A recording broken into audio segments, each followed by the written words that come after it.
Hello guys, मैं भूपेंद्र सिंह। आज हम आपके लिए लेकर आए हैं इंटरमीडिएट सिलेबस का सेकंड चैप्टर, जिसका नाम है a fellow traveller. A fellow traveller means होता है सहयात्री, एक सहयात्री, साथ में यात्रा करने वाला। और इस चैप्टर को लिखा है एक मशहूर इंग्लिश राइटर हैं जिनका नाम है ए.जी. गार्डनर, जो एक बहुत ही मशहूर ऐसे राइटर थे। तो इन्होंने लिखा है ए.जी. गार्डनर, चैप्टर को लिखा गया है ए.जी. गार्डनर के द्वारा। तो आइए हम देखते हैं chapter a fellow traveller. I do not know, यहाँ पे लेखक अपने सहयात्री के बारे में बात कर रहा है कि आई डू नॉट नो, मैं नहीं जानता, व्हिच ऑफ अस, कि हम में से कौन, got into the carriage first, कि हम में से कौन पहले डिब्बे में आया। कौन से डिब्बे में? कंपार्टमेंट में। ट्रेन का जो कंपार्टमेंट होता है उसको कैरियज बोला जाता है। तो लेखक कहता है मुझे नहीं पता हम में से कौन पहले उस कैरियज में आया। इंडीड, वास्तव में, आई डिड नॉट नो, वास्तव में मैं नहीं जानता था, he was in the carriage, कि वो भी कंपार्टमेंट में या वो भी डिब्बे में मौजूद है।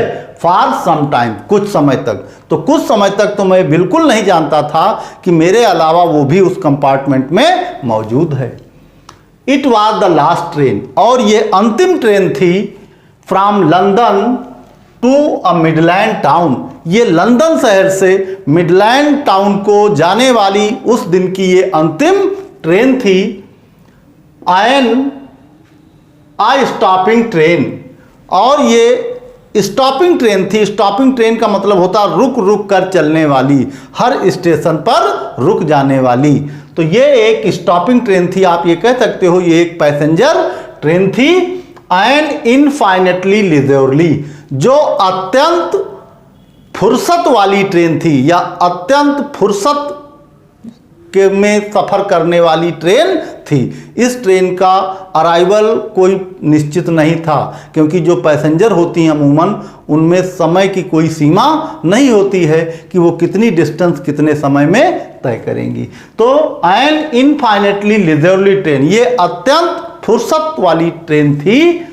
वन ऑफ दोज, उन ट्रेनों में से ये एक थी, which give you an understanding of eternity, जो आपको अनंत का एहसास दिलाती हैं, जो आपको अनंतता का एहसास कराती हैं। ये उन ट्रेनों में से एक थी। It was tolerably full, tolerably माने होता सहन करने योग्य। तो it was tolerably full, ये अत्यंत या सहन करने वाली कंडीशन में थी बस, बाकी पूरी खचाखच भरी थी, बस किसी तरह सहन करने योग्य था, दम न निकले बस। इट वॉज टॉलरेबली फुल, ये अत्यंत भरी हुई थी। व्हेन इट स्टार्टेड, जब इस ट्रेन ने लंदन शहर को छोड़ा या लंदन से मिडलैंड के लिए चली, तब ये ट्रेन पूरी तरह खचाखच भरी हुई थी। बट, लेकिन as we stopped at the suburban station, जब हम प्रांतीय या उपनगरीय स्टेशन पर रुके, अर्थात ट्रेन हर उपनगरीय स्टेशनों पर रुकती थी, तो जब हम रुके या जब ये ट्रेन रुकी उपनगरीय स्टेशन पर, द ट्रेवलर्स, तो जो यात्री थे, अलाइटेड, उतर गए, इन वंस एंड टूस, एक एक दो दो करके हर स्टेशन पर यात्री उतर जा रहे थे। आप ये कह सकते हैं कि लंदन से जब ये ट्रेन चली तो पूरी तरह खचाखच भरी हुई थी, लेकिन ये ट्रेन चूंकि पैसेंजर थी तो हर प्रांतीय स्टेशनों पर या हर उपनगरीय स्टेशन पर रुकती थी, और जब ये रुकती थी तो हर कंपार्टमेंट से एक एक दो दो करके यात्री हर स्टेशन पर उतरते जा रहे थे। एंड बाय द टाइम, और उस वक्त तक, we had left the outer ring, जब हमने आउटर रिंग या बाहरी सीमा को पीछे छोड़ा, ऑफ लंदन बिहाइंड, जब तक हमने लंदन की बाहरी सीमा को पीछे छोड़ा, अर्थात लंदन की बाहरी सीमा को जब तक हमने पार किया, आई वॉज एलोन, मैं तब तक उस कंपार्टमेंट में अकेला बचा था, या एक एक दो दो करके सारे यात्री उतर गए थे लंदन की सीमा पार करते करते। रेदर, बल्कि I thought I was alone, या आप ये कह सकते हो कि मुझे लगा कि कि मेरा ये विचार था कि मैं कंपार्टमेंट में अकेला हूं। कब? लंदन की आउटर सीमा को पार करने के बाद। There is a pleasant sense of freedom. जब आप किसी कंपार्टमेंट में अकेले यात्रा कर रहे हो तो there is a pleasant sense, एक आज़ादी का बहुत ही सुखद एहसास होता है। कब? जब आप किसी कंपार्टमेंट में अकेले यात्रा कर रहे हो तो there is a pleasant sense of freedom, आज़ादी का एक बहुत ही सुखद एहसास होता है। बी अबाउट बीइंग एलोन, क्या? अकेले होना किसी कंपार्टमेंट में, इन अ कैरियज, डिब्बे में या किसी ट्रेन के डिब्बे में अकेले होना एक अत्यंत आज़ादी का सुखद एहसास कराता है। दैट इज जॉल्टिंग, जो कि जॉल्टिंग माने होता है झटके खा खा के चल रही हो ट्रेन, नॉइजली, शोर करती हुई, थ्रू द नाइट, रात के अंधेरे में। तो आप ये कह सकते हो रात के अंधेरे में झटके खाती हुई ट्रेन जो चल रही है, सफ़र कर रही है रात के अंधेरे को चीरती हुई, ऐसी ट्रेन के डिब्बे में अकेले होना कितना सुखद एहसास कराता है आज़ादी का। इट इज लिबर्टी, ये एक ऐसी आज़ादी होती है, ऐसी स्वतंत्रता होती है, एंड अनरेस्ट्रेंट, जिसमें कोई रोक टोक नहीं होती, बिना किसी रोक टोक के आज़ादी होती, इन अ वेरी एग्रीबल फॉर्म, सहमति के फॉर्म में, एक बिना किसी टीका टिप्पणी के आज़ादी की स्थित होती है जब आप कंपार्टमेंट में अकेले यात्रा कर रहे हो। तो यू कैन डू एनीथिंग, आप कुछ भी कर सकते हैं, यू लाइक, जो आप चाहें। जब आप अकेले कंपार्टमेंट में यात्रा कर रहे हो तो ये आप पे डिपेंड करता है, जो चाहें आप वो कर सकते हैं। You can talk to yourself, आप चाहें तो आप अपने आप से बातचीत कर सकते हैं, as loud as you please, जितनी तेज आपका मन चाहे या जितनी तेज आप चाहो उतनी तेज आप अपने आप से बातचीत कर सकते हो। And no one will hear you, और कोई भी आपको नहीं सुन पाएगा। You can have the argument, यदि आप चाहो तो आप बहस कर सकते हो, जिरह कर सकते हो। आर्ग्यूमेंट मीन्स बहस, यदि आप चाहो तो बहस कर सकते हो। विथ जॉन्स, किसके साथ? जॉन्स के साथ, एक काल्पनिक नाम है, जॉन के साथ यदि आप चाहो तो बहस कर सकते हो। एंड रोल हिम, और उसे गिरा सकते हो, ट्रिम्फेंटली, विजयपूर्वक, इन द डस्ट, धूल में विजयपूर्वक उसे गिरा सकते हो। Without fear of a counter stroke, बगैर प्रति आक्रमण की परवाह किए हुए। प्रति आक्रमण होता है काउंटर स्ट्रोक, जब आप किसी पर, छोटे से छोटा जीव भी होता है, जब हम उस पर हमला करते हैं तो अपनी जान बचाने के लिए प्रति आक्रमण करता है, अपने को प्रोटेक्ट करने के लिए वो भी हम पर आक्रमण करता है, तो उसी को बोलते हैं काउंटर स्ट्रोक। तो यहाँ पर बगैर प्रति आक्रमण के भय के आप जॉन जैसे बलशाली इंसान को भी धूल चटा सकते हैं विजयपूर्वक। You can stand on your head, यदि आप चाहो तो आप अपने सर के बल खड़े हो सकते हो। And no one will see you, और कोई भी तुम्हें देख नहीं पाएगा जिससे कि वो तुम पर हंसे। यू कैन सिंग, यदि आप चाहो तो आप गा सकते हो। और डांस, या आप चाहो तो आप डांस कर सकते हो। 8-2 स्टेप, 1-2 स्टेप आप चाहो तो ट्रेन में डांस भी कर सकते हो, कोई हंसने वाला, कोई रोकने वाला, कोई टोकने वाला नहीं होगा। और अथवा प्रैक्टिस अ गोल्फ स्ट्रोक, या आप चाहो तो गोल्फ स्ट्रोक की प्रैक्टिस कर सकते हो। और अथवा प्ले मार्बल्स, या आप चाहो कंचे खेलना तो आप कंचे भी खेल सकते हो। ऑन द फ्लोर, कहाँ? ट्रेन की नीचे फर्श पर। विदाउट लेट और हिंड्रेंस, बगैर किसी बाधा के या बगैर किसी के बाधा पहुंचाए हुए, बगैर किसी के रोक टोक किए हुए आप फर्श पे बैठकर कंचे खेल सकते हैं, लेकिन किस कंडीशन में? जब आप अकेले किसी ट्रेन के कंपार्टमेंट में यात्रा कर रहे हों। You can open the window, यदि आप चाहो तो विंडो खोल सकते हो। और शट, या चाहो तो बंद कर सकते हो। यह भी आप पे डिपेंड करता है, आपकी मर्जी पे डिपेंड करता है। आप चाहो तो खिड़की खोल लो विंडो, और आप चाहो तो विंडो बंद कर लो। It without provoking a protest, बगैर किसी के बाद अवरोध किए हुए या बगैर किसी के विरोध किए हुए, बगैर किसी की टीका टिप्पणी के आप चाहो तो खिड़की खोल सकते हो और चाहो तो खिड़की बंद कर सकते हो। यू कैन ओपन बोथ, यदि आपकी मर्जी हो आप दोनों खिड़की खोल लो। You can open both windows, आप दोनों विंडोज को, लेफ्ट वाला और राइट वाला दोनों विंडोज को आप चाहो तो खोल सकते हो। आर शट बोथ, या आपका मन करे तो आप दोनों लेफ्ट और राइट दोनों विंडोज को बंद कर सकते हो।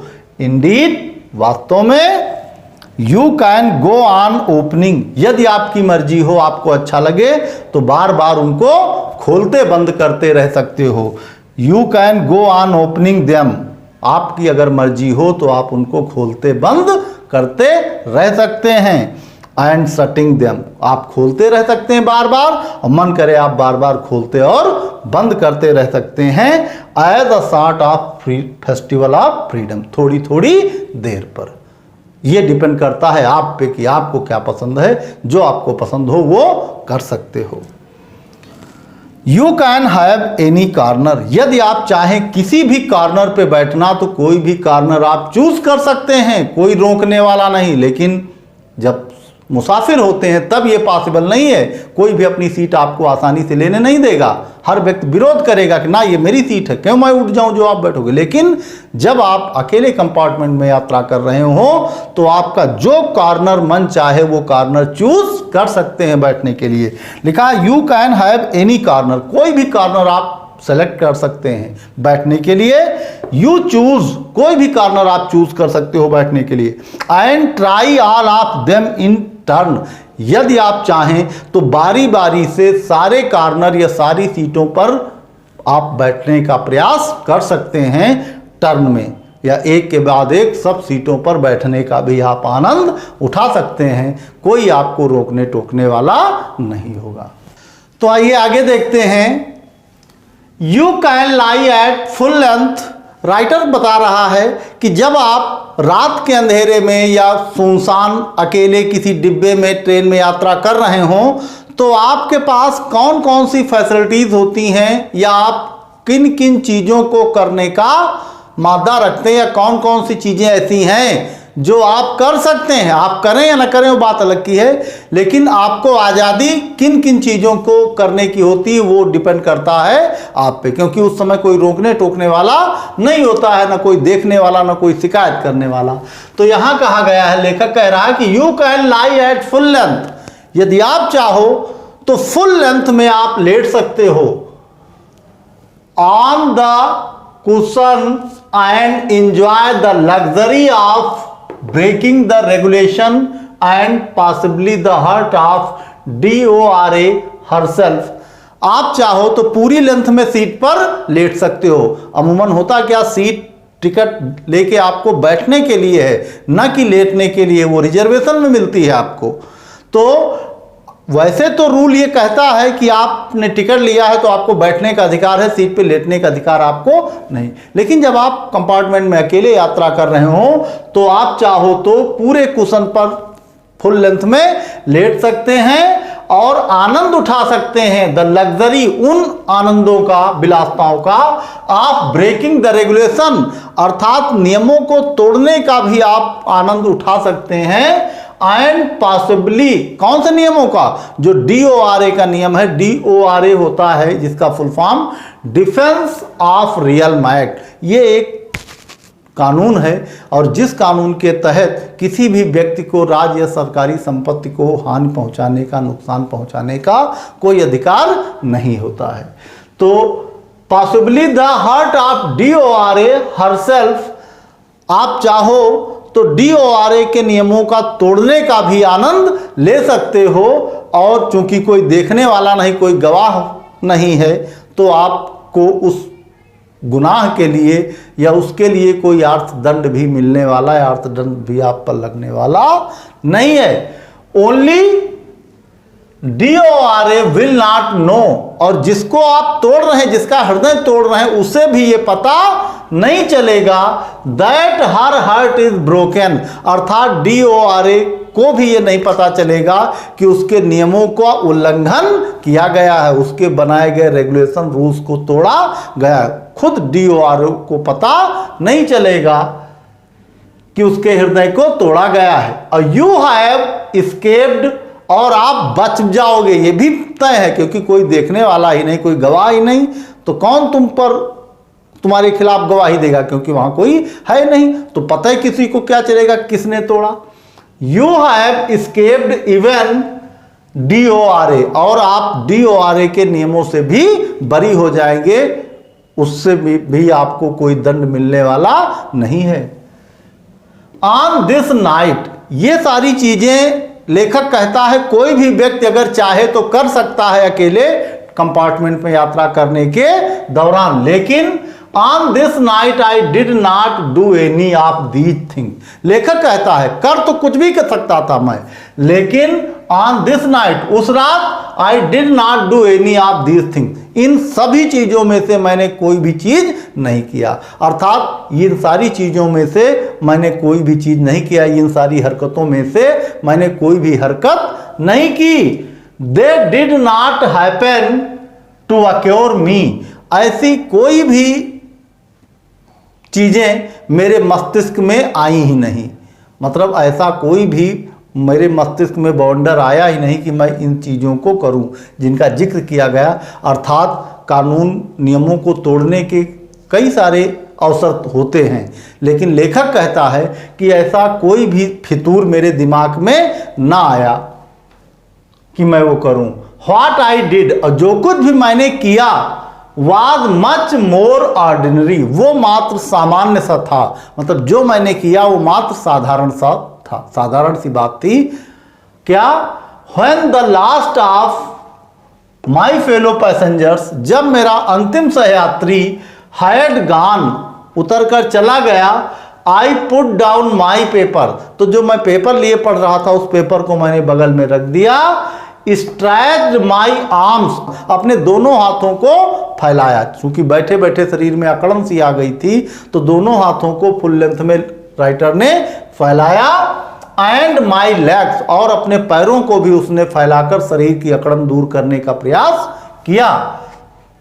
स्टूड अप, लेखक खड़ा हुआ। And looked out of the window, और लेखक ने खिड़की के बाहर झांका।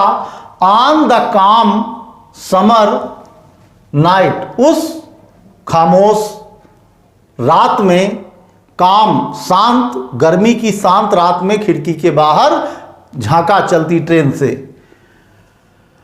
Through the which I was journeying, जिस से मैं होकर गुजर रहा था, जिससे होकर मैं सफ़र कर रहा था, उस ट्रेन में ही लेखक ने विंडो से बाहर, खिड़की से बाहर, रात के अंधेरे में, शांत वातावरण था, चारों तरफ सन्नाटा पसरा हुआ था, उसमें लेखक ने खिड़की के बाहर देखा। Through which I was journeying, जिससे मैं होकर यात्रा कर रहा था। Noting the pale reminiscence of the day that still lingered in the northern sky, उत्तर की दिशा में आकाश में अब भी लालिमा हल्की हल्की छाई हुई थी, जो दिन के समाप्त होने का स्मरण करा रही थी। रेमिनिसेंस माने होता है स्मरण करा रही थी ऑफ द डे, किसका? दिन समाप्त होने का। दैट स्टिल लिंगर्ड, और वो जो लालिमा थी, सूर्यास्त तो हो चुका था, लेकिन सूर्य की जो लालिमा थी वो अब भी आकाश में दिखाई दे रही थी, ठहरी हुई थी। Still lingered in the northern sky, जो उत्तर में उत्तर दिशा में आकाश में अब भी लालिमा छाई हुई थी। क्रॉस द कैरियज, उसके बाद मैंने कैरियज, उस डिब्बे को पार किया। पार करने का मतलब एक लेफ्ट साइड में विंडो होती है, एक राइट साइड में, तो उस पार से इस पार तक टहल के लेखक ने कंपार्टमेंट में लेफ्ट डोर से किधर तक आया होगा? राइट डोर तक। तो लेखक कह रहा क्रॉस द कैरियज, मैंने कैरियज को पार किया। And looked out of the other window, पहले उस विंडो में झांका था, अब आके दूसरी विंडो में लेखक ने दूसरी विंडो से बाहर झांका। लिट अ सिगरेट, और उसके बाद एक सिगरेट जलाई, सैट डाउन, बैठ गया वहीं, and began to read again, और पुनः अपना पेपर पढ़ने लगा। तो केवल इतनी चीजें थी जो लेखक ने की थी उस रात यात्रा के दौरान। इट वॉज देन, और ये वो समय था, that I became aware of my fellow traveller, ये वो समय था जब मुझे अपने सहयात्री के बारे में पता चला। ही केम, वो आया, and sat on my nose, वो आया और आकर मेरी नाक पर बैठ गया। He was one of those wingy, वो उन पंख वालों या उन पंख वाले कीटों में से एक था जो, ही वॉज वन ऑफ दोज, वो उनमें से एक था, विंगी जो पंख रखते हैं, निपी जो नुकीले शरीर के होते हैं, इंट्रेपिड जो निडर होते हैं, इंसेक्ट माने कीड़े जो निडर कीड़े होते हैं और जिनके पंख होते हैं और जो नुकीले होते हैं, उन कीटों में से एक था, दैट वी कॉल वैगुअली मॉस्किटोज, जिन्हें हम स्पष्ट रूप से मच्छर कहते हैं। तो लेखक का वो सहयात्री कौन था? एक मच्छर था जो आके नाक पे बैठ गया था। अब तक लेखक को उसकी उपस्थिति का एहसास नहीं था, लेकिन जब वो आया लेखक की नाक पर बैठा तब लेखक को एहसास हुआ कि उसके अलावा भी उस कंपार्टमेंट में कोई और है। लेखक आगे कह रहा है, I flicked him off my nose, मैंने उसे अपनी नाक पर से उड़ा दिया, झिटक दिया। And he make a tour of the compartment, उसने पूरे कंपार्टमेंट का एक भ्रमण किया, एक टूर किया पूरे कंपार्टमेंट का। इन्वेस्टिगेटेड, निरीक्षण किया, इन्वेस्टिगेटेड मीन्स निरीक्षण किया। इट्स 3 डायमेंशंस, उसकी तीनों विमाओं का, तीनों विमाओं का मतलब लंबाई, चौड़ाई और ऊंचाई। जो कंपार्टमेंट में 3 डायमेंशन थी, लंबाई, चौड़ाई और ऊंचाई, उसकी तीनों विमाओं का निरीक्षण किया। इन्वेस्टिगेटेड, निरीक्षण किया, तीनों विमाओं का इन्वेस्टिगेट किया, निरीक्षण किया। विजिटेड ईच विंडो, हर विंडो पर गया वो, या हर विंडो पे अपनी निगाह डाली। फ्लटर्ड राउंड द लाइट, और जो ऊपर लाइट लगी हुई थी उस लाइट के किनारे किनारे फड़फड़ाया। फ्लटर्ड मीन्स फड़फड़ाया, राउंड द लाइट, लाइट के किनारे किनारे फड़फड़ाया। डिसाइडेड, और उसके बाद उसने निश्चय किया, दैट कि there was nothing interesting as that large animal in the corner, तब उसने निश्चय किया कि उसके लिए उस पूरे कंपार्टमेंट में उतना इंटरेस्टेड दूसरा कोई नहीं था जितना इंटरेस्टेड कोने में बैठा मैं विशालकाय जानवर। अर्थात लेखक ने अपने आप को कंपेयर किया है एनिमल से।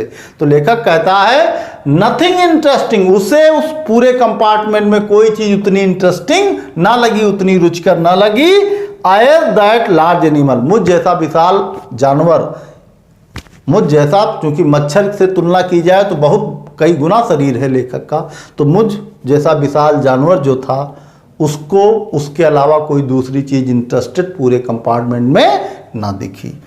इसलिए वो came and had a look at my neck, इसलिए वो पुनः फिर लौट कर आया और उसने अपनी दृष्टि मेरी गर्दन पर डाली। केम एंड हैड अ लुक, निगाह डाली, एट माई नेक, कहाँ? मेरी गर्दन पे। अर्थात वापस लौट कर वो आया और फिर मेरी गर्दन पर बैठ गया। आगे देखते हैं, आई फ्लिक्ड हिम ऑफ अगेन, एक बार फिर वो आकर मेरी नाक पर जब बैठा तो आई फ्लिक्ड हिम ऑफ अगेन, मैंने एक बार फिर उसे अपनी नाक पर से उड़ा दिया, छिटक दिया। ही स्किप्ड अवे, और वो फुदक कर दूर चला गया मुझसे। टुक अनदर जॉन्ट, एक और चक्कर लगाया उसने कंपार्टमेंट का। राउंड द कंपार्टमेंट, पूरे कंपार्टमेंट में एक और चक्कर लगाया। रिटर्न्ड, और उसके बाद वापस आया। एंड सीटेड हिमसेल्फ, और उसने अपने आप को बिठा दिया। इम्प्रूडेंटली माने होता बड़ी दुष्टता पूर्वक। On the back of my hand, बड़ी दुष्टता पूर्वक वो आकर मेरे हाथ के पिछले हिस्से पर उसने अपने आप को बिठा दिया। इट इज इनफ, अब तो हद हो गई थी भाई। It is enough I said, मैंने कहा बस बहुत हुआ। इट इज इनफ अर्थात बस अब बहुत हुआ। मैग्नेनिमिटी हैज इट्स लिमिट, उदारता की भी एक सीमा होती है। ऐसा नहीं कि मैं उदार नहीं हूं, मैंने उदारता दिखाई, 2 बार तुमको अपने से अलग किया, लेकिन उसकी भी उदारता की एक हद होती है। अब तुम वो हद पार कर रहे हो। मैग्नेनिमिटी हैज इट्स लिमिट, उदारता की भी एक सीमा होती है, एक हद होती है। Twice you have been warned, 2 बार तुमको चेतावित किया जा चुका है, या 2 बार तुमको वार्न किया जा चुका है, दैट कि I am someone in particular, कि मैं कोई आम नागरिक नहीं हूं, मैं साधारण व्यक्ति नहीं हूं। I am someone in particular, मैं विशेष व्यक्ति हूं। दैट माई अगस्ट पर्सन, और ये कि मुझ जैसे सम्मानित व्यक्ति के लिए resents the tickling impertinence of stranger. Impertinence means होता है बगैर अशिष्टता कह लो या बगैर शालीनता के। यहां पर इम्पर्टिनेंस आया है अशिष्टता के साथ। रिसेंट्स माने होता है क्रोध आ जाना या अच्छी बात ना लगना। तो माई अगस्ट पर्सन, मुझ जैसे सम्मानित व्यक्ति के लिए अजनबियों द्वारा इस तरह अशिष्टता से गुदगुदाना या टिकलिंग परेशान करना मुझे कतई अच्छा नहीं लगता। अर्थात आप ये कह लो कि मुझ जैसे सम्मानित व्यक्ति के लिए अजनबियों द्वारा इस तरह परेशान करना मुझे कतई पसंद नहीं है। और 2 बार तुमको इस चीज के लिए वार्निंग दी जा चुकी है। I assume the black cap, और उसके बाद मैंने अपनी कैप धारण कर ली। आई अज्यूम मैंने धारण करते हुए, द ब्लैक कैप अपनी टोपी को धारण करते हुए, I condemned you to death, black cap अपनी धारण करते हुए मैंने कहा कि I condemned you to death, मैं तुम्हें मृत्युदंड देता हूं, क्योंकि अब तुमने सारी सीमाओं को पार कर दिया है। मुझ जैसे सम्मानित व्यक्ति को 2 बार वार्न करने के बाद भी तुम लगातार परेशान करते जा रहे हो, और उस एवज में मैं तुम्हें मृत्युदंड देता हूं। और जस्टिस डिमांड्स इट, न्याय की यही मांग है। And the court awards it, और कोर्ट भी इसका हुक्म देती है। किसका हुक्म देती है? तुम्हें मृत्युदंड देने का। द काउंट्स, जो तुम्हारे खिलाफ अपराध हैं, द काउंट्स अगेंस्ट यू, तुम्हारे खिलाफ कई सारे अपराध हैं, आर मेनी, अर्थात तुम्हारे खिलाफ कई सारे अपराध हैं। काउंट्स मीन्स अपराध, तुम्हारे खिलाफ कई सारे अपराध हैं, जिनमें कुछ अपराधों को लेखक ने गिनाया। कहा यू आर अ वैग्रेंट, एक तो तुम आवारा हो। You are a public nuisance, तुम जनता के लिए हानिकारक हो। You are travelling without a ticket, एक ये अपराध है कि तुम बगैर टिकट इस ट्रेन में यात्रा कर रहे हो, जबकि हर जगह लिखा है बगैर टिकट यात्रा करना दंडनीय अपराध है, और तुम बगैर टिकट यात्रा कर रहे हो। उसके अलावा you have no meat coupon, उसके अलावा तुम्हारे पास खून चूसने का अधिकार पत्र भी नहीं है। जिसका चाहते हो उसका ब्लड चूस लेते हो, जबकि तुम्हारे पास मीट कूपन भी नहीं, अर्थात खून चूसने का अधिकार पत्र भी नहीं है। लाइसेंस नहीं है तुम्हारे पास खून चूसने का, उसके बावजूद बिना लाइसेंस के तुम लोगों का खून चूसते फिर रहे हो। You have no meat coupon, तुम्हारे पास खून चूसने का अधिकार पत्र भी नहीं है। फॉर दीज, इन सब अपराधों के लिए, एंड मेनी अदर मिसडिमेनर्स, मिसडिमेनर्स माने होता है बुरे कर्म, ये कई सारे अपराध जिनको गिनाया गया ये तो ही हैं। एंड मेनी, इनके अलावा भी बड़े बुरे कार्य तुम्हारे नाम दर्ज हैं। Misdemeanours, you are about to die, और अपने उन बुरे कर्मों की वजह से, उन बुरे कार्यों की वजह से you are about to die, तुम अब मरने जा रहे हो, अर्थात तुम मरने ही वाले हो।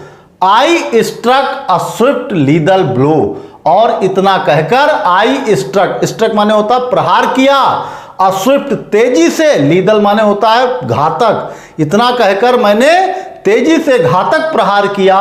Blow with my right hand, अपने दाएं हाथ से मैंने उस पर कातिलाना प्रहार किया। ही डॉज द अटैक, लेकिन वो डॉज माने होता है चकमा देना। ही डॉज द अटैक, लेकिन वो उस अटैक को चकमा दे गया। विथ एन इंसोलेंट, इंसोलेंट माने होता है कि ढिठाई दिखाते हुए, ईद माने आसानी के साथ, अर्थात बड़ी आसानी के साथ ढिठाई दिखाते हुए वो मेरे आक्रमण को चकमा दे गया। दैट ह्यूमिलिएटेड, और उसकी इस हरकत ने ह्यूमिलिएटेड, मुझे अपमानित करके रख दिया, अर्थात मैं खिसिया सा गया। दैट ह्यूमिलिएटेड मी, और उसकी इस हरकत ने मुझे अपमानित कर दिया। कौन सी हरकत ने? मैंने उस पर जानलेवा हमला किया, उसने बड़ी चालाकी से, बड़ी फुर्ती से मेरे उस आक्रमण को वो चकमा दे गया। और उसका इस तरह चकमा देना मेरी आत्मा को गंवारा नहीं था, मुझे खींच सी आई। अपने आप में मैंने अपमानित महसूस किया अपने आप को कि मारने से एक मच्छर भी नहीं मरा। माई पर्सनल वैनिटी वॉज एरोज्ड, और उसके बाद मेरा जो व्यक्तिगत घमंड था अपनी श्रेष्ठता का, वो जाग उठा। आई लंग्ड एट हिम, और मैं उस पर झपट पड़ा मारे क्रोध के कि हाँ, जरा सा मच्छर मारने से मर नहीं रहा, बार बार मेरे आगे पीछे मरना रहा। आई लंग्ड एट हिम, मैं उस पर झपट पड़ा। विथ माई हैंड, अपने हाथ से। विथ माई पेपर, एक हाथ में मैं पेपर लिए हुए था और दूसरा हाथ, और दोनों हाथों से, मतलब एक हाथ के पेपर और दूसरा खाली हाथ, कि अगर मिल जाए तो पेपर और हाथ के बीच उसको चिपका डालूं। विथ माई पेपर, अपने पेपर के साथ मैं उसके पीछे झपटा। आई जम्प्ड ऑन द सीट, मैं सीट पर उछला। एंड परस्यूड हिम, परस्यूड माने होता है पीछा करना। एंड परस्यूड हिम, और मैंने उसका पीछा किया। अराउंड द लैंप, लैंप के चारों ओर, अर्थात ऊपर जो लैंप लगा हुआ था वो किनारे किनारे लैंप के वो भाग रहा था, और मैं भी उस मच्छर के पीछे पीछे भाग रहा था उसे मारने के लिए। Around the lamp. I adopted tactics, और जब मैं उसको मार ना पाया तब मुझे एहसास हुआ कि इस तरह इसको दौड़ा कर मारना मेरे बस का रोग नहीं है। उसके बाद फिर आई एडॉप्टेड टैक्टिक्स, मैंने एक चाल अपनाई। टैक्टिक्स मीन चाल, मैंने एक चाल अपनाई। Of feline cunning, feline cunning माने होता है चतुर बिल्ली सी चाल मैंने अपनाई। चतुर बिल्ली की चाल क्या होती है? वो अपने शिकार की ताक में बैठी रहती है और तब तक वो आक्रमण नहीं करती जब तक उसका शिकार उसकी हद में ना आ जाए। तो मैंने भी उसी तरह चतुर बिल्ली सी चाल अपनाई। वेटिंग, और बैठकर चुपचाप इंतजार करने लगा। टिल ही हैड अलाइटेड, और इंतजार करने लगा कि मैं इंतजार करूंगा तब तक जब तक कि वो ऊपर से नीचे उतरकर ना आए। ऊपर उड़ रहा था कंपार्टमेंट में, तो लेखक इंतजार करने लगा कि ऊपर दौड़ के तो मारना पॉसिबल नहीं है, हाँ वो जब खुद को अपनी मेरी हद में ले आए तब मारना उसको आसान होगा। वेटिंग टिल ही हैड अलाइटेड, और इंतजार करने लगा कि जब वो वापस लौटकर नीचे उतरकर आए। और approaching with a horrible, approaching माने आगे बढ़ते हुए, मच्छर की हद में पहुंचते हुए जब उतरा होगा मच्छर तो लेखक उसकी तरफ धीरे से अप्रोचिंग बढ़ते हुए। विथ अ हॉरिबल, हॉरिबल माने खतरनाक। स्टील्थनेस, चुपचाप, इसलिए कि तेजी से अगर बढ़ेगा लेखक तो हो सकता मच्छर फिर भाग जाए ऊपर। तो हॉरिबल स्टील्थनेस, चुपचाप, मन में बहुत कठोर और भयानक विचार लिए हुए। स्ट्राइकिंग विथ अ सडन, मैंने उस पर फिर प्रहार किया। Striking with a sudden, sudden अचानक मैंने उस पर प्रहार किया। एंड टेरिबल स्विफ्टनेस, बड़े खतरनाक ढंग से, जितनी फुर्ती शरीर में थी पूरी फुर्ती लगाकर जल्दी से उस पर प्रहार किया कि वो मेरी हद में आकर मर जाए, जान चली जाए उसकी। लेकिन उस मच्छर के लेखक से कहीं ज़्यादा फुर्ती थी, इसलिए it was all in when, मतलब ये मेरा सारा किया कराया, मेरा सारी ये जो प्लानिंग मैंने बनाई थी वो सारी धरी की धरी रह गई। It was all in when, वो सारा व्यर्थ गया, अर्थात मेरी ये टैक्टिक्स भी काम ना आई।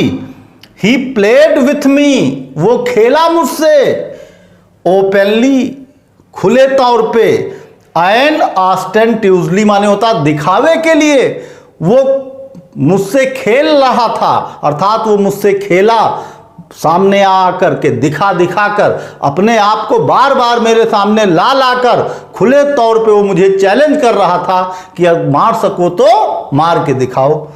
ओपनली, खुले तौर पे, एंड ऑस्टेंटिवसली, और दिखावे के लिए, बार बार दिखा दिखा के वो मुझको चैलेंज कर रहा था। लाइक अ स्किलफुल मेटाडोर, एक कुशल मेटाडोर की तरह। स्किलफुल मेटाडोर उसको कहते हैं वो व्यक्ति जो कुशल होता है सांड से लड़ने में, तरकीब का इस्तेमाल करके सांड के किनारे किनारे वो भागता है और वो सांड को पहले खूब क्रोध दिलाता है, उसके बाद सांड को वो अपने बस में कर पाता है, सांड को हरा पाता है। तो यहाँ पे स्किलफुल मेटाडोर कहा जाता है उस व्यक्ति को जो सांड से लड़ता है, जिसको सांड से लड़ने में महारत हासिल होती। तो यहाँ पर लेखक ने कहा है इट वाज, नहीं sorry, like a skilful matador, skilful matador की तरह, अर्थात सांड से लड़ने वाले उस महारथी की तरह, फाइनेसिंग राउंड, जो किनारे किनारे करतब दिखाता रहता है, चालबाजी किया करता है, सांड के किनारे किनारे घूम घूम कर उसे क्रोध दिलाता रहता है। ठीक उस तरह वो जो मच्छर था, financing round and infuriated bull, जैसे एक करतब दिखाने वाला, सांड से लड़ने वाला कुशल योद्धा जो होता है या कुशल लड़ाकू होता है सांड से लड़ने वाला, वो कुशलता दिखाता हुआ अपनी फुर्ती के साथ सांड के किनारे किनारे घूमता रहता है और उसे क्रोध दिलाता रहता। तो ये मच्छर भी ठीक वैसा ही काम कर रहा था, मेरे किनारे किनारे बार बार आ के मुझे क्रोध दिला रहा था। राउंड एंड इन्फ्यूरिएटेड, इन्फ्यूरिएटेड माने होता क्रोधित, जैसे क्रोधित सांड के किनारे किनारे स्किलफुल मेटाडोर चक्कर लगाता है, ठीक वैसे वो मच्छर मेरे किनारे किनारे चक्कर लगा रहा था, क्रोध दिला रहा था। इट वॉज ओब्यूज, ये स्पष्ट था, that he was enjoying himself, ये स्पष्ट था कि वो अपने आप आनंद ले रहा था, अर्थात उसको ये करने में मजा आ रहा था। उसका इरादा कतई मुझे डिस्टर्ब करने का या परेशान करने का नहीं था, लेकिन हाँ इस तरह करके उसे मजा आ रहा था। दैट इज वाज, और इसीलिए ऐसा वो कर रहा था। फॉर दिस, और यही रीजन था, that he had disturb my repose, यही कारण था कि उसने मेरे आराम में दखलंदाजी की, उसने मेरे आराम में हस्तक्षेप किया और मुझे डिस्टर्ब किया, मेरे आराम में दखलंदाजी पेश की। तो आइए आगे देखते हैं। He wanted a little sport, वो थोड़ा खेल खेलना चाहता था मुझसे, एंड और what sport like being chased, और किस तरह का खेल मुझसे वो चाहता था, वो एक ऐसा खेल खेलना चाहता था मुझसे जिसमें कोई भारी भरकम शरीर वाला इंसान, स्पोर्ट लाइक बीइंग चेस्ड, जिसमें वो चाहता था कि उसको चेस किया जाए, उसका पीछा किया जाए, बाय दिस ह्यूज लंबरिंग वाइंडमिल, मुझ जैसे विशालकाय भारी भरकम शरीर वाले इंसान के द्वारा उसका पीछा किया जाए, वो इस प्रकार का खेल मुझसे खेलना चाहता था। Of a creature who tested so good, जिसने इतनी अच्छी तरीके से टेस्ट किया मुझे उस खेल में, अर्थात उसने मुझे बहुत अच्छी तरह टेस्ट किया, अर्थात टेस्ट का मतलब यहां हुआ कि जिसने उस खेल में खूब अच्छा मजा चखाया, खूब दौड़ाया मुझे, और मैंने पूरी ताकत लगा दी उसको पकड़ने की, और वो बार बार आके पास से गुजर रहा था कहते हुए कि पकड़ सको तो पकड़ के दिखाओ। Who tasted so good, जिसने बड़ी अच्छी तरीके से स्वाद चखाया, मुझे मजा चखाया, एंड सीम्ड सो हेल्पलेस, और बिल्कुल असहाय बना दिया मुझे उसने।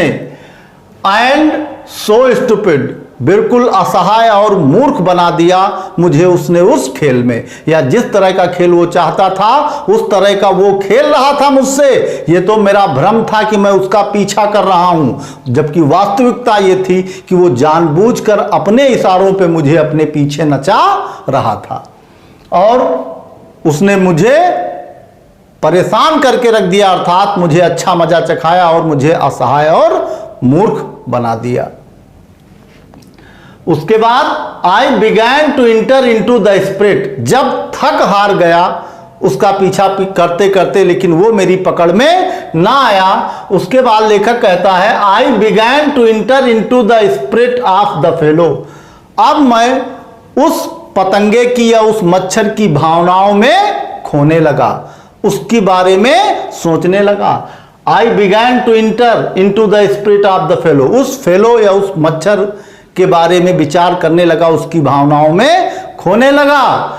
ही was no longer a mere insect, वो एक कीट या पतंगे से ज्यादा और कुछ भी नहीं था। He was developing into a personality, और वो अब भी पर्सनालिटी में डेवलप ही कर रहा था, अर्थात वो पूरी तरीके से अभी अपनी युवावस्था को वो प्राप्त नहीं कर पाया था। तो ही वॉज डेवलपिंग, अर्थात वो डेवलप कर रहा था इनटू अ पर्सनालिटी, अपने व्यक्तित्व में अभी वो डेवलप ही कर रहा था, अर्थात युवावस्था को वो प्राप्त कर रहा था अपनी। एन इंटेलिजेंस, एक ऐसा बुद्धिमान, एक बुद्धिमान ऐसा, दैट चैलेंज, जिसने मुझे चैलेंज किया था, द पोजीशन, अधिकार बनाने का, या जिसने मुझे बराबर का अधिकार बनाने का चैलेंज दिया। ऑफ दिस कंपार्टमेंट, उस कंपार्टमेंट में उसने मुझे बराबर का चैलेंज दिया कि अगर मास्टरी हासिल करना चाहते हो इस कंपार्टमेंट की तो मुझे पकड़ के दिखाओ, ये कंपार्टमेंट का मालिक तुम्हें मान लूंगा मैं। आप पोजीशन माने होता है अधिकार बनाना, अधिकार रखना, मालिकाना हक प्राप्त करना। पोजीशन ऑफ दिस कंपार्टमेंट, इस कंपार्टमेंट का मालिकाना हक देने के लिए, मालिकाना हक रखने के लिए उसने बराबर से मुझको चैलेंज दिया। With me on equal terms, ऐसा नहीं कि चीटिंग करके दिया, इक्वल टर्म्स में उसने मुझे कम चैलेंज किया, अर्थात बार बार वो मेरी हद तक मेरे आसपास से आकर गुजरा, ये दिखाने के लिए कि अगर तुम में क्षमता है, पकड़ सकते हो तो पकड़ के दिखाओ। इक्वल टर्म, बराबर के टर्म्स में उसने मुझे चैलेंज की चेतावनी दी, या बराबर का चैलेंज उसने दिया मुझे उस कंपार्टमेंट में अपना अधिकार बनाने के लिए। आई फेल्ट माई हार्ट, उसके बाद I felt my heart warming towards him, मैंने उसके प्रति अपने दिल में थोड़ी नरमी पाई, या ये कह लो उसके प्रति मेरा हृदय पसीजने लगा था। आई फेल्ट माई हार्ट, मैंने अपने हृदय को मैंने पाया वार्मिंग, द्रवित होते हुए, टुवार्ड्स हिम, उसकी ओर, अर्थात उसके प्रति मेरे मन में, मेरे दिल में भावनाएं जागृत होने लगी थी। And the sense of superiority, और जो श्रेष्ठता की भावना, श्रेष्ठता का गुमान जो था मन में, फेडिंग, अब वो धीरे धीरे गायब हो चुका था। क्यों गायब हो चुका था? क्योंकि हाउ कुड आई फेल्ट, लेखक ने विचार किया अपने आप में कि how could I feel superior, मैं कैसे अपने आप को श्रेष्ठ समझ सकता हूं, टू अ क्रिएचर, उस एक प्राणी से, हु आज सो मैनिफेस्टली माई मास्टर, जो इतनी अच्छी तरीके से मेरा भी गुरु साबित हुआ, मेरा भी मालिक साबित हुआ। इन द ओनली कंपटीशन, उस एकमात्र प्रतियोगिता में, इन व्हिच, जिसमें कि वी हैड यूर इंगेज, जिसमें कि हम दोनों कभी आमने सामने हुए हों, या जो प्रतियोगिता हम दोनों के बीच हुई उस प्रतियोगिता में वो पूर्णतः मेरा मास्टर, मेरा गुरु साबित हुआ।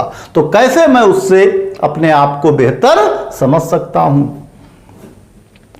व्हाई नॉट बी, मैग्निमस अगेन, लेखक ने अपने मन में विचार किया, क्यों ना मैं फिर उदार बन जाऊं, क्यों ना मैं फिर उदार बन जाऊं। क्योंकि लेखक की एक बात इस पर अब तक समझ आ चुकी थी कि वो मच्छर को पकड़कर मार नहीं सकता, तो अगर अंगूर ना मिले तो खट्टे हैं कहना ही बेहतर है। व्हाई नॉट वी मैग्निमस अगेन, लेखक ने सोचा क्यों ना मैं दयावान बन जाऊं। और मैग्नेनिमिटी एंड मर्सी, क्योंकि दया और उदारता ये दो जो क्वालिटी हैं ये इंसान की सर्वश्रेष्ठ क्वालिटी होती हैं, मानो कि ये सर्वश्रेष्ठ गुण होते हैं। मैग्नेनिमिटी एंड मर्सी, क्योंकि दया और उदारता were the noblest attributes, attribute means गुण, क्योंकि दया और उदारता जो हैं वो नॉबलेस्ट सर्वश्रेष्ठ गुण होते हैं ऑफ मैन, किसके, इंसान के। तो क्यों ना मैं दयावान बन जाऊं, क्योंकि दया और उदारता तो इंसान का सर्वश्रेष्ठ गुण होता है।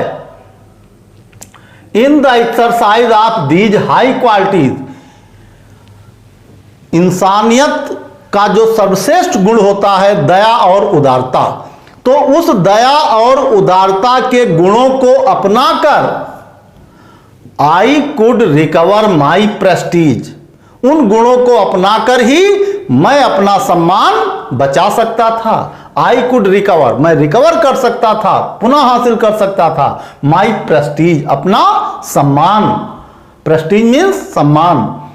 एट प्रेजेंट, क्योंकि प्रेजेंट तक या उस वक्त तक, प्रेजेंट टाइम तक I was a ridiculous figure, उस समय तक तो मैं हास्यास्पद इंसान था। जो काम मैंने किया मच्छर का पीछा करने के लिए, भागा उसके पीछे पीछे, अगर कोई देख लेता तो मुझे हंसी का पात्र ही मानता। तो at present I was a ridiculous figure, उस समय तक या करंट टाइम में, प्रेजेंट में तो मैं बड़ा हास्यप्रद इंसान था। अ थिंग फॉर लाफ्टर, और एक चीज बन चुका था या हंसी एंड डेरिजन, डेरिजन मीन्स होता उपहास, हंसी और उपहास का केंद्र बना हुआ था, या हंसी और उपहास की एक वस्तु बना हुआ था। बाय बीइंग मर्सीफुल, और दयावान बनके, दया के गुणों को दिखाकर, बीइंग मर्सीफुल, दयावान बनके, I could resort the moral dignity, मैं नैतिक दिग्गजता हासिल कर सकता था, जो कि आफा मैन, इंसान की होती है। दयावान बनकर मैं मॉरल डिग्निटी, मॉरल डिग्निटी होता है नैतिक श्रेष्ठता या नैतिक उन्नत, मॉरल डिग्निटी गौरव, मैं नैतिक गौरव मतलब नैतिकता पूर्ण गौरव वाला इंसान बन सकता था दयावान बनके। एंड गो बैक, और यही सब सोचकर, एंड गो बैक, और पुनः वापस गया, टू माई कॉर्नर, यही सब सोचकर मैं पुनः अपने कोने पर गया, अपनी कॉर्नर की सीट पे गया, टू माई सीट, अपने कोने की सीट पर जाकर बैठ गया। कॉर्नर विथ ऑनर, पूरे सम्मान के साथ, ससम्मान झाड़ वाड़ के अपने आप को फिर नैतिक दिग्गजता के साथ जाकर लेखक अपनी सीट पर पुनः बैठ गया। आई विड्रा, लेखक कहता है आई विड्रा, मैंने वापस ले लिया, I withdraw the sentence of death, और जो मृत्युदंड का आदेश मैंने सुनाया था उस सेंटेंस को, अर्थात उस मृत्यु के सेंटेंस को मैंने विड्रा कर लिया, अर्थात अपनी कही हुई बात मैंने वापस ले ली, मृत्यु दंड वाली। आई सेड, मैंने कहा, रिटर्निंग टू माई सीट, अपनी सीट पर वापस लौटते हुए मैंने कहा कि I can not kill you, मैं तुम्हें मार तो नहीं सकता क्योंकि ये मेरे बस का रोग नहीं है, बट लेकिन आई कैन रिप्रीव यू, लेकिन हां मैं तुम्हें माफ कर सकता हूं, वो मेरे बस में है। तुम्हें मारना तो मेरे बस में नहीं, मैं तुम्हें चाहूं तो भी मार नहीं सकता, लेकिन हां एक चीज है जो मेरे बस में है, जो मैं कर सकता हूं, वो क्या है कि आई कैन रिप्रीव यू, मैं तुम्हें माफ कर सकता हूं। आई took up my paper, और उसके बाद मैंने अपना पेपर उठाया, एंड ही केम, और जैसे पेपर उठा के पढ़ना मैंने शुरू किया, ही केम, वो फिर आया, एंड सैट ऑन इट, वो पुनः एक बार आकर पेपर पर बैठ गया। फूलिश फेलो, मूर्ख प्राणी, आई सेड, मैंने कहा मूर्ख प्राणी, यू हैव डिलीवर्ड, तुमने अपने आप को डिलीवर्ड माने सौंप दिया है, योरसेल्फ, अपने आप को, इनटू माई हैंड, मूर्ख प्राणी तुमने अपने आप को मेरे हाथों में सौंप दिया है। आई हैव, जो मेरे पास ये पेपर है इस पे लाकर तुमने अपने आप को बिठा दिया, अर्थात तुमने अपना जीवन मेरे हाथों में सौंप दिया है। I have but to give this respectable weekly organ, मेरे हाथ में जो रेस्पेक्टेबल वीकली आर्गन है वो एक सम्मानित रूपायन या इस तरह की पत्रिका थी जो लेखक पढ़ रहा था, और उसी पे आकर वो मच्छर बैठ गया था। तो लेखक कहता है कि तुमने अपने आप को मेरे हाथों सौंप दिया है, this respectable weekly organ of opinion, और ये जो मेरा पास वीकली आर्गन है जो पत्रिका लेखक पढ़ रहा है, उसमें वीकली आर्गन ऑफ ओपिनियन, उसकी विचारधारा में या उसके जो विचार हैं वो लेखक ग्रहण कर रहा था वीकली आर्गन उस पत्रिका के। और अगर उस पत्रिका को या पत्रिका के दोनों पेजों को, left page and right page, दोनों पेजों को smack on both the covers, यदि दोनों कवरों को केवल स्मैक कर दिया जाए, चटाक से बंद कर भर दिया जाए, तो and you are a corpse, अगर मैं बंद कर दूं दोनों पेजों को, इस वीकली आर्गन के दोनों पेजों को, तो तुम एक लाश में तब्दील हो जाओगे। And you are a corpse, तुम एक लाश बन जाओगे। नीटली सैंडविच, और तुम्हारा भुर्ता बन जाएगा, सैंडविच बन जाएगा। अगर पेजों को दोनों स्मैक के साथ बंद कर दूं तो तुम्हारा भुर्ता बन जाएगा। बिटवीन एन आर्टिकल, किसके किसके बीच? बिटवीन एन आर्टिकल, एक आर्टिकल के बीच में, ऑन पीस ट्रैप, तो जो मान लीजिए लेफ्ट साइड पे जो पेज था उस पे एक टाइटल था जिसका नाम था पीस ट्रैप, एंड अनदर, और राइट साइड में जो एक टाइटल था द मॉडेस्टी ऑफ मिस्टर ह्यूजेज। तो लेखक यही कहना चाहता है कि अगर मैं दोनों पेजों को बंद कर दूं तो तुम्हारा सैंडविच बन जाएगा उन दो आर्टिकलों के बीच, जिसमें एक का नाम है पीस ट्रैप और दूसरे का नाम है the modesty of mister Hughes. इन दोनों आर्टिकलों के बीच तुम्हारा भुर्ता बन जाएगा।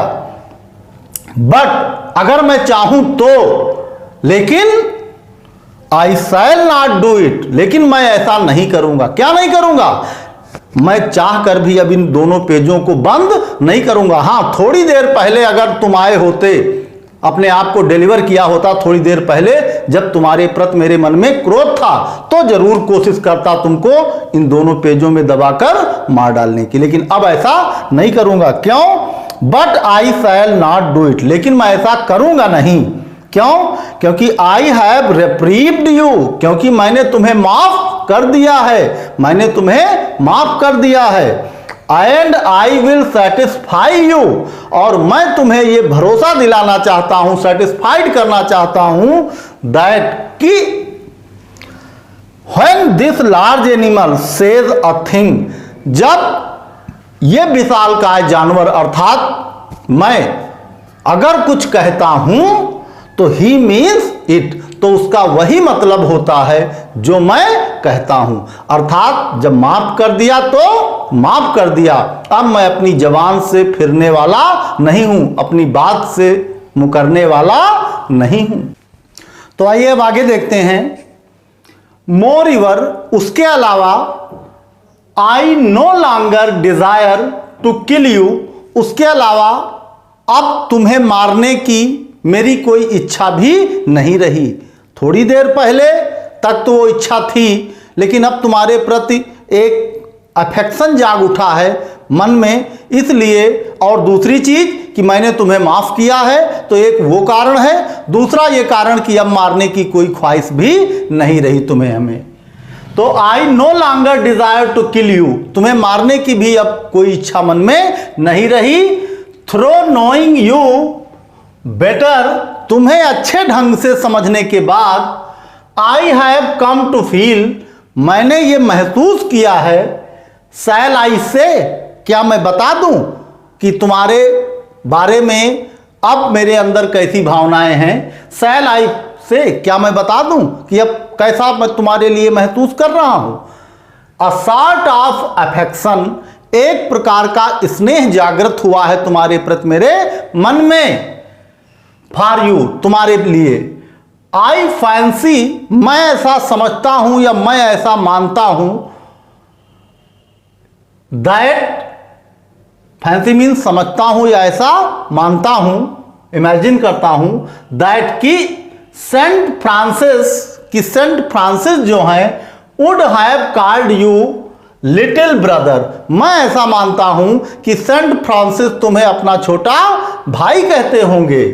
आई cannot go so far as that in Christian charity and civility, Saint Francis जो कि क्रिश्चियन हैं वो तुम्हें अपना छोटा भाई मानते हैं। जहां तक मेरी बात है तो मैं क्रिश्चियन के जितनी उदारता और सभ्यता तो मैं नहीं रखता, अर्थात मैं तुम्हें छोटा भाई मान नहीं सकता, क्योंकि क्रिश्चियन जो हैं वो काफी उदारता और काफी सभ्यता उनके अंदर होती। तो मैं उतना तो नहीं जा सकता जितना सेंट फ्रांसिस जा सकते हैं। यहां कहा गया आई कैन नॉट गो सो फार, मैं उतना तो नहीं जा सकता है, उतना नहीं मान सकता जैसा सेंट फ्रांसिस मानते हैं। That in Christian charity and civility, जितना क्रिश्चियन की सिविलिटी और चैरिटी मानी जाती, मैं उतना तो नहीं पहुंच सकता, या उनके उतना तो मैं नहीं जा सकता। बट, लेकिन आई रिकॉग्नाइज, लेकिन मैंने पहचाना है, भापा है। अ मोर डिस्टेंट रिलेशनशिप, दूर की ही सही, लेकिन तुम्हारे और मेरे बीच मैंने दूर की ही सही एक रिश्ता पाया है। तुम्हारे और मेरे बीच मैंने एक रिश्ता पाया है कि भले ही वो रिश्ता दूर का ही सही। फॉर्च्यून्स, भाग्य ने, has made us fellow travellers, भाग्य ने हम दोनों को एक सहयात्री बनाया है। ऑन दिस समर नाइट, इस गर्मी की रात भाग्य ने हम दोनों को सहयात्री बनाया है। आई हैव इंटरेस्टेड यू, मैंने तुम में अपनी रुचि दिखाई, या मैं तुम में, मेरी रुचि थी तुम में। आई इंटरेस्टेड यू, मैंने तुम्हारे अंदर अपनी रुचि दिखाई। एंड यू हैव इंटरटेन्ड मी, और उसके बदले में तुमने भी मेरा मनोरंजन किया। द ऑब्लाइजेशन, और जो हमारा ये एहसान है, जो हमारी ये कृतज्ञता थी, इज म्यूचुअल, हमारा जो ये एहसान है ये पारस्परिक है। म्यूचुअल मीन्स पारस्परिक, अर्थात मैं तुम में इंटरेस्टेड रहा और तुमने भी मेरा इंटरटेन किया, हिसाब किताब बराबर हुआ। म्यूचुअल, हमारा जो एहसान है या कृतज्ञता है, तो वो हमारी कृतज्ञता एक दूसरे के प्रति जो है वो पारस्परिक थी या पारस्परिक है। एंड इट इज फाउंडेड, और ये पाई जाती है ऑन द फंडामेंटल फैक्ट, और फंडामेंटल फैक्ट में या मूलभूत सिद्धांतों में ये पाया जाता है दैट वी आर, कि हम जो हैं, आर फेलो मार्टल्स, कि हम दोनों जो हैं वो फेलो मार्टल्स हैं। फेलो मार्टल्स मीन्स नश्वर शरीर वाले हैं, अर्थात मुझे भी मरकर एक दिन संसार से जाना है और तुम्हें भी मरकर संसार से जाना है। ना मैं अमर हूं ना तुम अमर हो।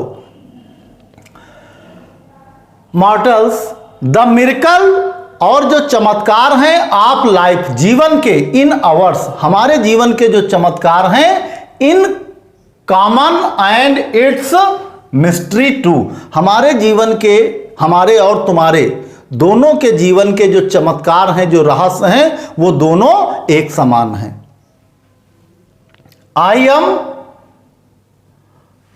आई सपोज, और मैं ऐसा मानता हूं, you do not know anything about your journey. मैं ऐसा मानता हूं कि तुम अपनी यात्रा के बारे में ज्यादा कुछ जानते नहीं होंगे। आई एम नॉट श्योर, और मैं भी श्योर नहीं हूं, पक्का नहीं हूं, that I know much about mine, कि मैं भी अपने बारे में बहुत कुछ जानता हूं। मतलब यहां पर इस जीवन रूपी सफर की बात की गई है, ट्रेन के सफर की बात नहीं की गई, क्योंकि ट्रेन के सफर का तो लेखक को अंदाजा है ही, उसे पता है वो कहां जा रहा। लेकिन यहां पे जो बात की गई है वो जीवन रूपी सफर की बात की गई, कि ना मुझे अपने जीवन के बारे में ज्यादा कुछ पता है और ना तुम्हें अपने जीवन के बारे में ज्यादा कुछ पता है। वी आर रियली, जैसा कि वी आर रियली, हम दोनों एक समान हैं, अर्थात ना मुझे अपने जीवन के बारे में ज्यादा कुछ ज्ञात है और ना तुम्हें अपने जीवन के। वी आर रियली, हम दोनों के साथ ऐसा है। When you come to think of it, जब तुम इस बारे में विचार करोगे, सोचोगे, तब पाओगे कि अ गुड डील अलाइक, कि हम दोनों में कई चीजें ऐसी हैं जो समान हैं। अ गुड डील अलाइक, कई चीजें हम दोनों में समान पाई जाएंगी। जब तुम विचार करोगे अगर, तब पता चलेगा तुमको। जस्ट एप्रीशंस दैट, एप्रीशंस कहते हैं भूत या प्रेत आत्माओं को। Just apparitions that are and then are not, कि कभी तुम दिखाई देते हो और कभी दिखाई नहीं देते हो। किसके समान? जैसे भूत प्रेत आत्माएं जो होती हैं वो एकदम से दिखाई देती हैं और एकदम से डिसअपीयर्ड हो जाती हैं। तो तुम्हारा भी वही हाल है कि like just apparitions that are, कभी तुम दिखाई देते, कभी होते हो, एंड देन आर नॉट, और कभी नहीं होते हो। Coming out of the night into the lighted carriage, बाहर से एकदम से आ जाते हो इस कंपार्टमेंट में जो में उजाला है, जो उजाला रहित कंपार्टमेंट है, इसमें तुम कभी बाहर से आ जाते हो, कभी दिखाई देते हो, कभी दिखाई नहीं देते हो। Coming out of the night, रात से तुम आते हो, रात बाहर के अंधेरे से आ जाते हो, इनटू द लाइटेड कैरियज, कहां? जलती हुई कैरियज में या जिसमें प्रकाशित कंपार्टमेंट के अंदर। Fluttering about the lamp, fluttering round the lamp, lamp के किनारे किनारे फड़फड़ाते हो। फॉर अ व्हाइल, कुछ देर तक, and going out into the night again, और पुनः रात के अंधेरे में बाहर चले जाते हो। यहां पे कहने का अर्थ यह हुआ कि चाहे जो हो, इस पृथ्वी पर आने के बाद जीवन से सबको संघर्ष करना पड़ता है। इसीलिए लेखक ने कहा है कि अंधेरे में कब तुम आते हो और कब चले जाते हो पता नहीं चलता, अर्थात कब हमें आना है इस पृथ्वी पर, कब जाना है इसका कोई अंदाजा हमें नहीं है। हाँ, जब हम आ जाते हैं पृथ्वी पर तो जीवन के लिए हमें संघर्ष करना पड़ता है।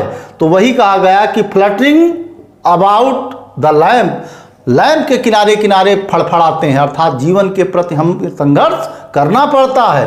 फॉर अ व्हाइल, कुछ वक्त तक, and going out into the night again, और पुनः रात में हम बाहर चले जाते हो। तो अर्थात जब तक जीवन है तब तक हम संघर्ष करते हैं, और जब जीवन हमारा समाप्त हो जाता है तो संघर्ष हमारा वहीं समाप्त हो जाता है। परहैप्स, संभवतः, इसीलिए परहैप्स डॉट डॉट डॉट करके डाल दिया गया कि संभवतः यही जीवन है, आना और जाना यही जीवन है। Going on tonight sir, क्या आप रात भर चलते रहेंगे? गोइंग ऑन माने जारी रखेंगे क्या? टू नाइट सर, क्या सारी रात सफर जारी रखेंगे? सेड अ वॉइस, एक आवाज ने कहा, एट द विंडो, कहां से? विंडो पर से एक आवाज आई, क्या श्रीमान जी आप सफर करते रहेंगे? It was a friendly porter, ये एक फ्रेंडली पोर्टर था, मित्रवत कुली था, मित्रवत वाला या जान पहचान वाला। गिविंग मी अ हिंट, जो इनडायरेक्टली मुझे हिंट दे रहा था, that this was my station, कि ये मेरा स्टेशन है। डायरेक्टली उसने नहीं कहा साहब उतरिए आपका स्टेशन आ गया, इनडायरेक्टली उसने बात वही कहनी चाहिए है, लेकिन उसने बात इनडायरेक्टली कही कि क्या साहब यात्रा जारी रखेंगे, रात भर यात्रा करने का इरादा है। तो इस तरह वो मुझे हिंट दे रहा था कि ये मेरा स्टेशन है। आई थैंक्ड हिम, मैंने उसे धन्यवाद दिया, एंड सेड, और मैंने कहा कि I must have been dozing, मैं ऊँघ रहा था या झपकी आ गई थी, इसलिए मैं जान ना पाया कि ये मेरा इष्ट। मैंने उसे धन्यवाद दिया और स्वीकार किया इस बात को, कहा वास्तव में मैं ऊँघ रहा था या थोड़ा झपकी आ गई थी। और उसके बाद एंड सीजिंग माई हैट, और अपना हैट उठाते हुए, एंड स्टिक, और अपनी वॉकिंग स्टिक उठाते हुए, I went out into the cool summer night, मैं उस ठंडक वाली अंधकारमय रात में ट्रेन से बाहर निकल आया। कूल इसलिए कहा गया, टेम्परेचर अंदर और बाहर के टेम्परेचर में अंतर, अंदर लाइट जल रही थी तो अंदर के टेम्परेचर से बाहर का टेम्परेचर कम था, इसीलिए कहा गया है कि into the cool summer night. Cool भी है और समर भी है। समर इसलिए कि महीना समर का चल रहा, कूल इसलिए कि दिन की अपेक्षा और कंपार्टमेंट के अंदर की अपेक्षा बाहर का टेम्परेचर लो है। उस गर्मी की ठंड रात में मैं कंपार्टमेंट से बाहर निकल आया। As I close the door, और जब मैंने अपने कंपार्टमेंट का दरवाजा बंद किया, आप माई कंपार्टमेंट, जब मैंने अपने कंपार्टमेंट का दरवाजा बंद किया, आई सा, तो मैंने देखा, माई फेलो ट्रेवलर, कि मेरा जो सहयात्री था, फ्लटरिंग राउंड द लैंप, वो अब भी उसी लैंप के किनारे किनारे फड़फड़ा रहा था। और इस तरह ये चैप्टर समाप्त होता है, A.G. गार्डनर का लिखा हुआ। हम आशा करते हैं कि ये चैप्टर आपको पसंद आया होगा। नेक्स्ट क्लास में हम नेक्स्ट टॉपिक के साथ फिर मिलेंगे।